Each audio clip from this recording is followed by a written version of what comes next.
Good morning, everybody. We're out here again on the western side of Sand Hollow. We're at what's called the V-Notch.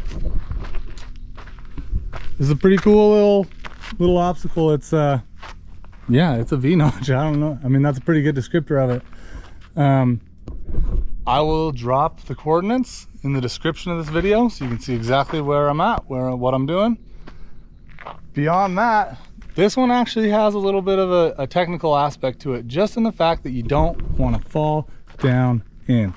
Because if you do, you're going to obviously tear up side panels and probably have to get winched out, to be perfectly honest. It's pretty steep down in there if you're laying on your side. All right, first things first, when you approach this, you need to straddle the V-Notch, obviously. That's what I do in 4-seater Turbo R, 74-inch track width. That's what I do. The other thing you need to consider is the steepness of these walls changes as you come up. So right here, not too steep this way. Right here, very steep this way. This one on the driver's side stays fairly consistent. And what I've found is that if you manage to take your driver's side tire, I don't see if there's a good way to indicate this, but this black mark about right here, that's generally about what I follow when I'm coming up this, and that puts my passenger side tire in a pretty good spot.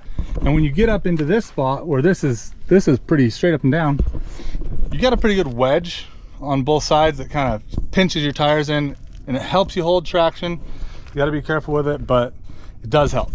Okay, so then you come up through this, you need to keep your driver's side a little bit higher over here.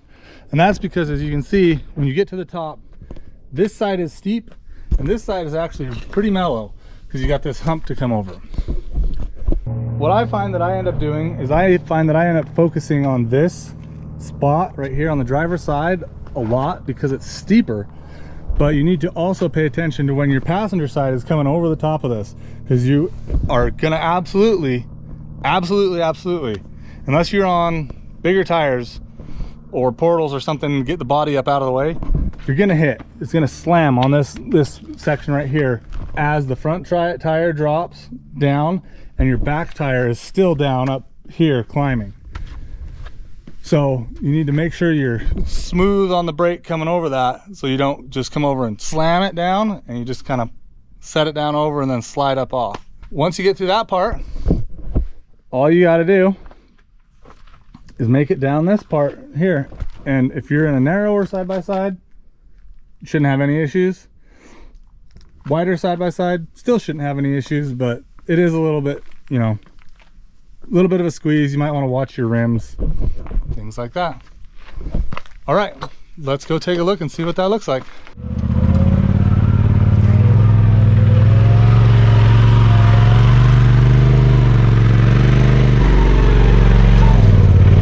All right, here's that spot where I don't want it to drop off and bang the bottom of the car. I'm gonna go a little bit slow, watch my feet.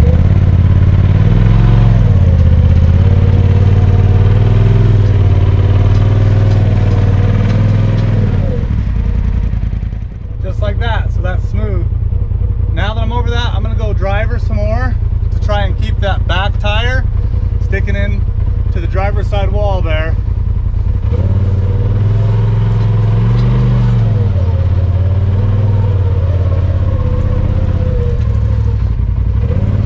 Now we just go out the outside.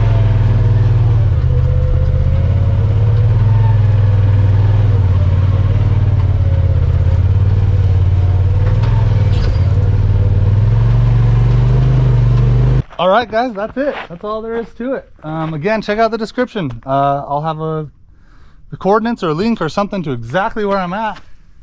So if you're out here, you can come check it out and see what you think. Anyways, catch us on the next one. We'll do more of these.